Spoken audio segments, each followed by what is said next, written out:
Good day everyone and welcome to Math Tuto channel!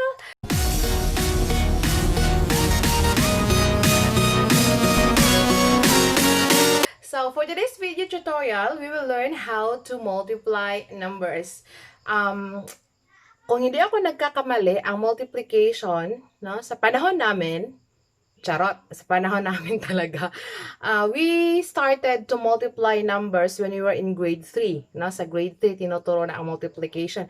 And I also remember nga sa among mga notebook sa unang panahon, no? I don't know if naapa ba na aron, pero wala magud kaayo na maligya og notebook ro, no, agi sa pandemic. So sa una, pag grade 3 gali nga notebook, ba ilahan nato na nga grade 3 pag naay multiplication table sa likod.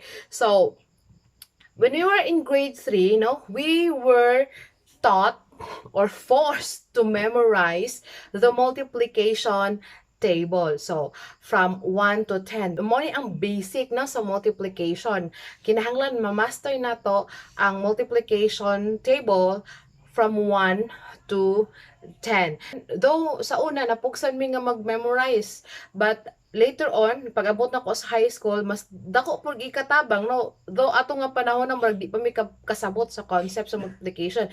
Basta kay mag-memorize lang mi nag-memorize. Which is one thing na dili na ko ganahan sa unang panahon ang mag-memorize. Pero tungkol sa una, kinahanglan man mag-memorize. So, mag-memorize, masig wala kay kasabot. Pero nagamit naman ako siya later. And later on na ako na-realize na importante dyan siya kaayo.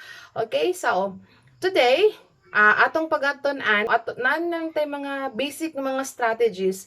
I don't know if kani nga mga strategies karon nga akong i-share nag-exist pa ba ni sa kani nga generation, pero sa unang panahon effective ni, no, para namo, para sa amo nga dili kay ganahan nga mag-memorize. So ang among tawag ani, no, katong mga tinamban style, but basically tinuod siya, no, makakuha ka og sakto nga value.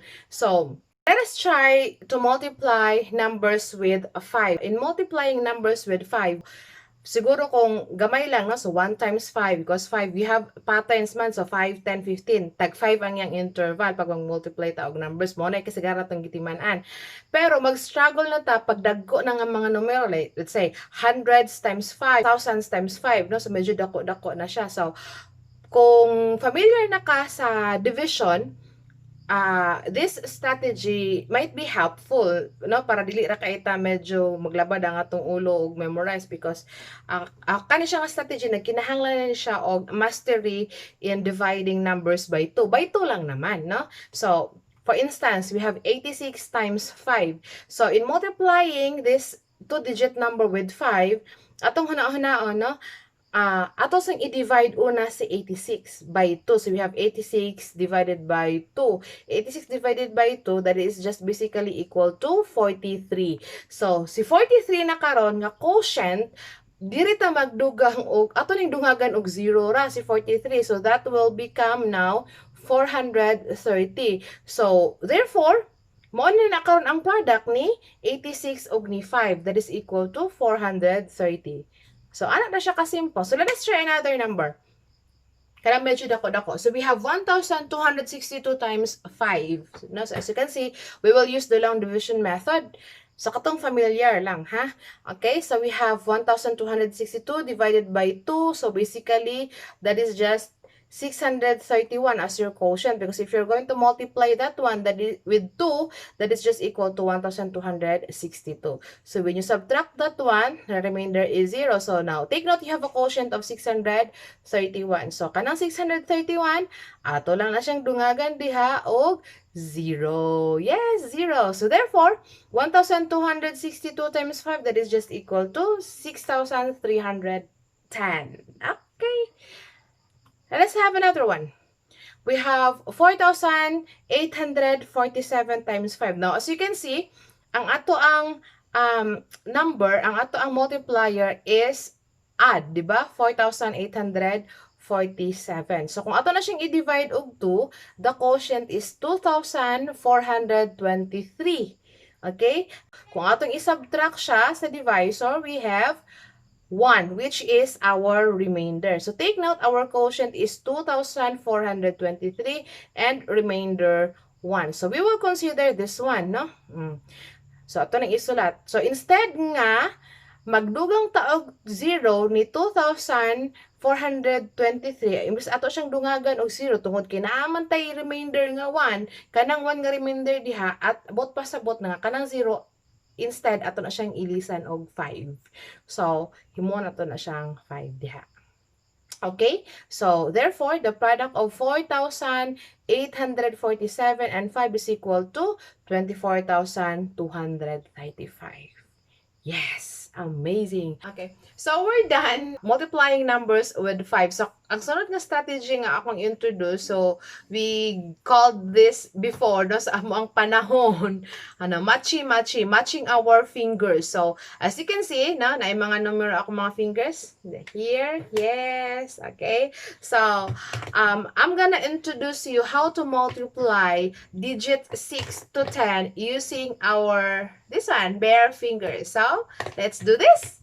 In multiplying digits from 6 to 10, now we're gonna use our fingers. So this is a traditional strategy. I don't know if nag-exist pa ni nga strategy karon sa ato ang new generation. Pero sa unang panahon, sa mga estudyante nga dili ganahan mag-memorize sa multiplication table, so kani nga strategy ang gigamit. So unsa man ni mga numbers nga naa diri sa ato ang mga kolamoy. So in every finger, as you can see, no, kada kolamoy sa ato ang kamot, no, nag-represent siya og number. So sa walang nga bahin naatay black numbers, sa tuo nga bahin naatay red numbers. So as you can see, we have 6, 7, 8, 9, 10, no?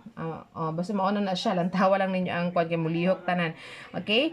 And kaning numbers nga naa sa wala, we call this one as the multiplier. Ang naa diri sa tuo, we call this as the multiplicand. So kung mag-multiply ta og numbers like say 8 times 7. So we have 8 times 7. Ato lang i-match, no, ang values. So we have 8 kaning nga value and then 7. So importante kayo ha nga kung mag-assign ta og values, sugod gyud ta diri sa atong kumingking 6, then 7, 8, 9, 10 taman diri sa atong kumagko. So now we have 8 times 7. So as you can see, pag i-match na to na ay lain pang tulo ka fingers ubos niya. So kung atong ipon ang tanang fingers, pag match na to ni 8 ug ni 7 na ay 5, di ba? And kani nga mga fingers nga naa dinhi, kani sila, ang value ani kada isa is 10. So we have 10, 20, 30, 30, 40, 50. Basta kay 50 na siya diha, no? And then, unsa may buhaton na to sa mga fingers nga nabilin diri sa taas? So, sa wala na atay duha ka buok, 1, 2. Sa pika, sa tuo na atay 3, no? 1, 2, 3. So, ato na siyang i-multiply. So, we have 2 times 3, that is equal to 6. So, ang product ani nila, atong i-add diri sa 15 na sa obo. So, we have 6 plus 50, that is equal to 56. So, therefore, 8 times 7 is equal to 56. Okay? So, let's try another one. 7 times 7. Okay, 7 times 7. So, we have here, no? So, pag match na to ni 7 ug ni 7, so, pila man ka fingers ang ubos niya. Labot si 7 ug 7. So, we have 10, 20, 30, 40. Kinamantay upat, no? So, 40. And then, ang sa taas, so we have 3 sa wala, and then we have also 3 diri sa too. So 3 times 3 is 9 plus 40, that is equal to 49. So therefore 7 times 7 is equal to 49.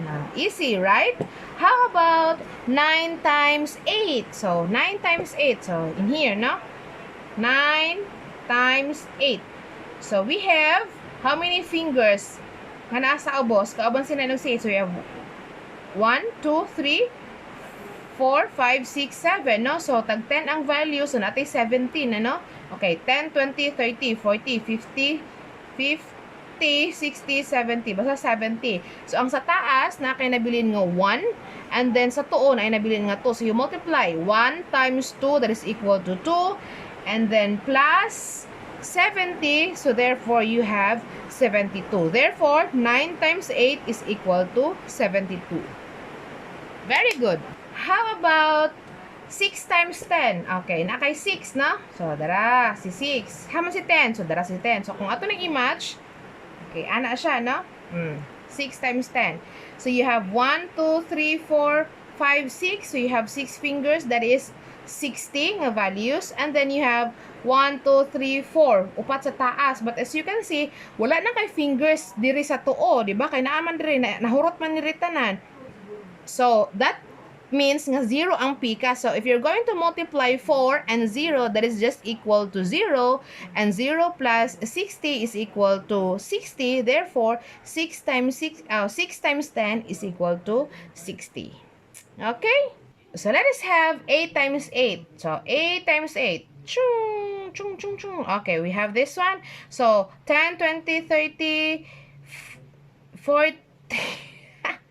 40, 50, 60. So, natay 60 nga values, no? So, ang nabilin sa taas, we have 2 times 2, that is equal to 4, and 4 plus 60 is equal to 64.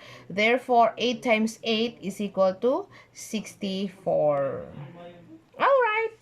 How about 6 times 9? So, see, let's try. 6 times 9. So, we have 6 and 9. Okay, here. No? So, as you can see, itong ihapon, 10, 20, 30, 40, 50. Ika-50 ng 6, no? Ang nabilin sa taas, 4. We have 4 times 1 is 4. And then plus 50, so we have 54. So, 6 times 9 is equal to 54. Easy, right? So, we have another strategy in multiplying digits with 9, no? Applicable na po siya sa 1 to 10, no? So, for instance, okay. So, we have values, no? We'll start this. Here, I will start here. 1, 2, 3, 4, 5, and then 6, 7, 8, 9, and then 10, no? Okay, 10. So if you have 7 times 9. So, 7 times 9. So, maghihap ka 1, 2, 3, 4, 5, 6, 7. So, kani man imong 7, di ba? So, imura nang i-fold. Okay, kana imong ika-7. So, ang kaning numbers nimo diri pila man ni kabuok? Fingers nga na diri. So, 1, 2, 3, 4, 5, 6, di ba? 6. And nabilin diri is 3. So, we have 63. Oh, na? So, yan ra kayo, no? Basta 9. Okay, let's try another one.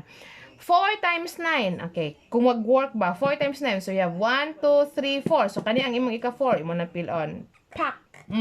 So, pila may nabiling dire? 1, 2, 3. Nakay 3. 1, 2, 3, 4, 5, 6. So, we have 36. Oh, diba? Dali ra. So, last one. Let us try 9 times 9. Sige daw. 9 times 9. So, we have 1, 2, 3, 4, 5, 6, 7, 8, 9. Oh, so, dara ang ika-9 nimo. So, fold. So, let's count again. 1, 2, 3, 4, 5, 6, 7, 8. And then, you have 1. So, therefore, you have 81. Easy! Yay! 5 times 9. See, let's have 5 times 9.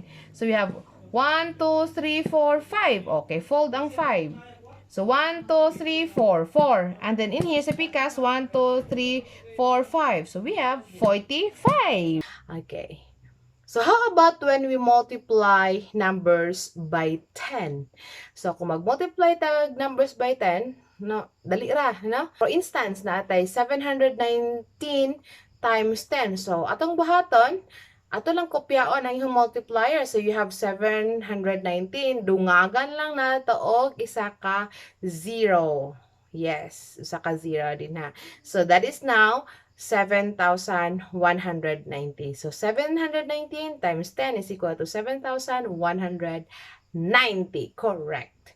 Okay, and then we have 5,098 times 10. So, as I've said, no, ato lang siyang dungagan og 0 ang atong multiplier. So, magiging 50,980. Okay, so that's it, no? So, I hope that you learned something. And if you have something gusto ninyong i-discuss para diri sa ato ang video tutorial, so kindly comment that one below. Happy learning, everyone! I hope you enjoy. God bless and keep safe. Bye!